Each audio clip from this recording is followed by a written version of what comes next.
Hello বন্ধুরা, আমি মৌ multiplayer চ্যানেলে আজকে আমি তোমাদেরকে আবার একবার অনেক অনেক স্বাগত জানাই। প্রতিদিনের মতন আজকে আমি একটা টিপস ভিডিও নিয়ে চলে এসেছি। আশা করব আজকের ভিডিওটা তোমাদের খুব কাজে লাগবে। তো আজকের টিপস ভিডিও হচ্ছে কেক কিভাবে বানাতে পারো। দেখো, বাটার পেপার না থাকলেও তোমরা কিন্তু নর্মাল পেপারকেও এইভাবে কাট করে নেবে। যে কোনো নর্মাল পেপার নেবে, এইভাবে কাট করে কেক টিনটাকে রেডি করে নেবে। কেক টিনটা রেডি করার জন্য আমি এখানে অয়েল ইউজ করছি আর বাটার পেপার। বাটার পেপার তো ছিল না, আমি নর্মাল পেপার নিলাম। এরপরে আমি প্রেস্টিনের প্রিমিক্স ইউজ করছি। আমি এখানে ভ্যানিলা প্রিমিক্স ইউজ করছি। তোমরা অনেকেই কমেন্ট করো যে আমি কিভাবে কেক বানাই। তো দেখো, আজকে সব সিক্রেট তোমাদের সাথে টিপসের সাথে শেয়ার করছি। তো দেখো, আমি হাফ কেজি কেকের জন্য আমি 250 ml থেকে একটু বেশি আমি প্রিমিক্স নিয়ে নিলাম।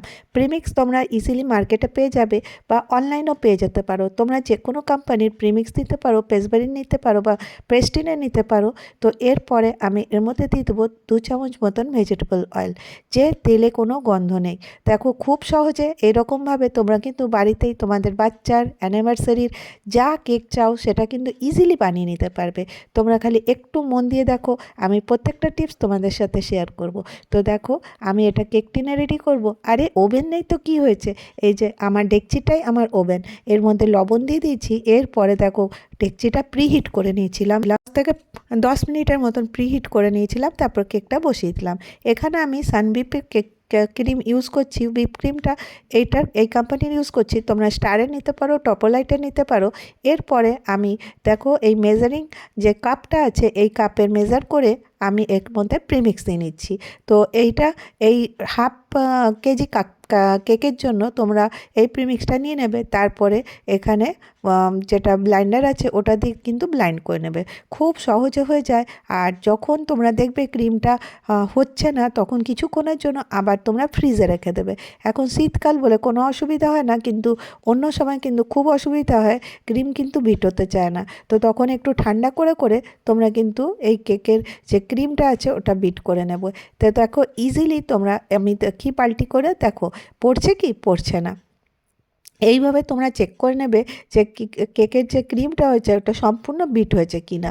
তো দেখো, এরপরে আমি পাইপিং ব্যাগে আমি ক্রিমটা ভরে নেব। এই পাইপিং ব্যাগটা কিভাবে কাট করব, এই পাইপিং ব্যাগ খুব সহজেই কাট করা যায়। আর আমি এখানে যে নজলটা ইউজ করছি ওটা 2D নজল ইউজ করছি। তোমরা একটা 2D নজল রেখে দেবে, তাতে কিন্তু তোমাদের কেক বানাতে খুব সুবিধা হবে। তো দেখো, আমি এখানে কেকটা এবারে ডিমোল্ড করে নিচ্ছি। এটা তোমরা ইজিলি চেক করে দেখে নেবে কেকটা হয়েছে কি না। এটা 15 থেকে 20 মিনিটের মধ্যে কিন্তু কেক রেডি হয়ে যায়। তো কেক বেসটা রেডি হয়ে যায়। তো এরপরে এই দেখো, বাটার পেপার তো ছিল না, তো নর্মাল পেপারে কোনো অসুবিধা হলো কি? কোনোই অসুবিধা হলো না। ইজিলি দেখো আমার পেপারটা সরে গেল। এরপরে আমি এটাকে কাট করব। যে উপরে পার্টটা আছে এটা একটু ভিজা ভিজা থাকার কারণে এখানটাতে আমি এটা কেটে বাদ দিয়ে দেবো।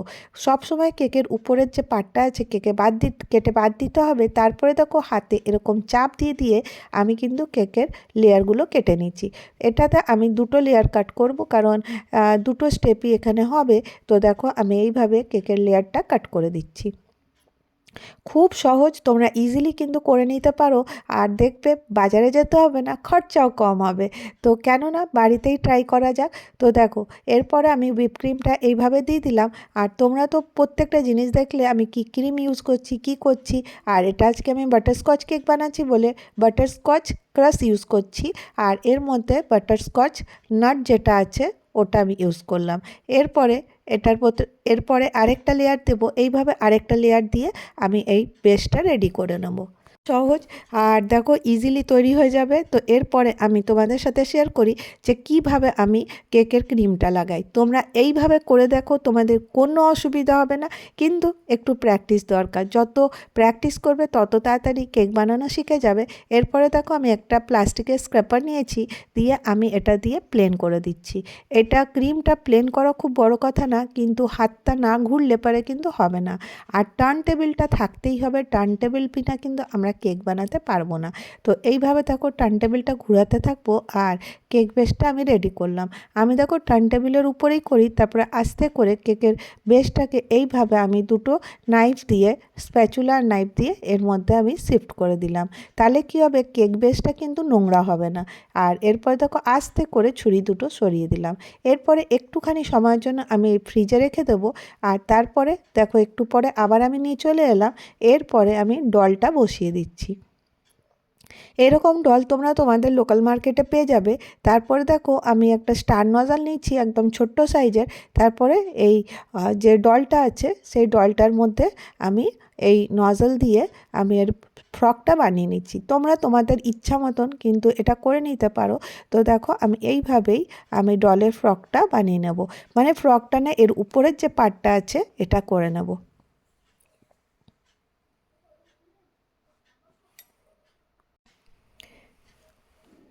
এইভাবে দেখো আমি দিতে থাকবো। দেখো ফ্রকটা উপরে পার্টটা কমপ্লিট হয়ে গেল। এরপরে আমি একটা নজল নিয়েছি, এটা সিম্পল একটা নজল। এটা নজলটা তোমরা দেখে নাও, এর নামটা তো আমি বলতে পারবো না। আর তারপরে এটা 2D নজল নিয়েছি, নিয়ে আমি এই 2D নজলটা দিয়ে আমি এর ফ্রকের মধ্যে এরকম জাস্ট খালি একটা গোল করে দিচ্ছি, মানে এই ফ্রকটার মধ্যে রোজের মতন একটা ডিজাইন হয়ে যাবে। তো দেখো কত সিম্পল আর কত তাড়াতাড়ি হয়ে গেল। তোমরা কিন্তু ইজিলি তোমরা যদি নিজেরা করে দাও নিজের বাচ্চাদেরকে, বাচ্চারা কিন্তু খুব খুশি হবে। আর দেখো নিজে জানা থাকলে কিন্তু ক্ষতি কি, এতে তোমাদের টাকাও বাঁচবে। তো দেখো আমি এইভাবে এই ফ্রকটা বানিয়ে নিচ্ছি। আর তারপরে দেখো এর মধ্যে এটা কমপ্লিট হয়ে যাবার পরে আমি এর নিচের একটু ডিজাইন করে দেবো আর একদম কেক রেডি হয়ে যাবে। আর এই যে ফ্রকের যে এই সাইডগুলো আছে দেখছো, আমি এইটা একটা ফুলেরই নজল, এই নজলটা দিয়ে এইভাবে চ্যাপটা মতন থাকবে। আর তারপরে আমি এই নজলটা দিয়ে আমি এর ফ্রকটা এইভাবে বানিয়ে নেব। খুব সহজ, খালি এটাকে চাপ দিতে থাকবে, দেখবে নিজে নিজেই কিন্তু ক্রিমটা ইজিলি বেরিয়ে যাবে। তোমরা একদম হাতে খালি ক্রিমটা বিট যদি ঠিকঠাক হয় তাহলে কিন্তু কেক বানাতে এতটুকুও অসুবিধা হবে না।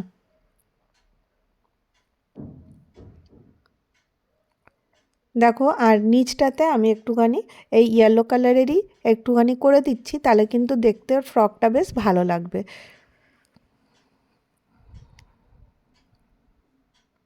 দেখো আমার ফ্রক বানানো কমপ্লিট হয়ে গেল। তোমাদেরকে আমি দেখাই কীরকম লাগছে।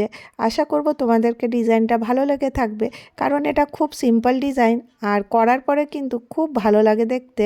আর দেখো কত সিম্পলভাবে হয়ে গেল। আর এইভাবে আমি এখানে একটু ডিজাইন করে নিলাম। এরপরে দেখো একটু একটু যেখানে যেখানে একটুখানি বাকি ছিল ওটা আমি কমপ্লিট করে তোমাদের সাথে দেখিয়ে দিই। দেখো কীরকম লাগছে। এইটা আমি দু রকমের করেছি, এটা একটা ইয়েলো ফ্রক বানিয়েছি আর একটা আমি রেড কালার ফ্রক বানিয়েছি। এরপরে দেখো সিলভার কালারের ইটাবল গ্লিটার দিয়ে, মানে এটাকে ফুসফুস বলে, এটাকে দিয়ে আমি এর মধ্যে স্পার্কল দিয়ে দিচ্ছি। তো দেখবে এটা ক্যামেরাতে কতটা বোঝা যাচ্ছে আমি বলতে পারবো না, কিন্তু দেখতে কিন্তু খুব ভালো লাগে।